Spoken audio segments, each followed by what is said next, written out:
సిద్ధ సమాధి యోగా ఆచార్య శ్రీ జి లింగారెడ్డి గారి ఆరాధనా కార్యక్రమం ది 14 మే 2024 మంగళవారం చింతలపూడిలోని మా స్వగృహం నందు జరగనున్నది.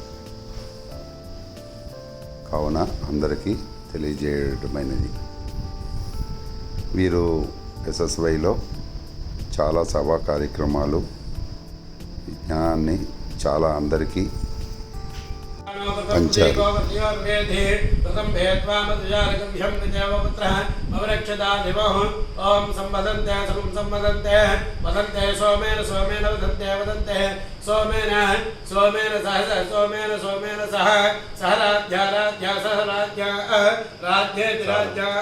సహ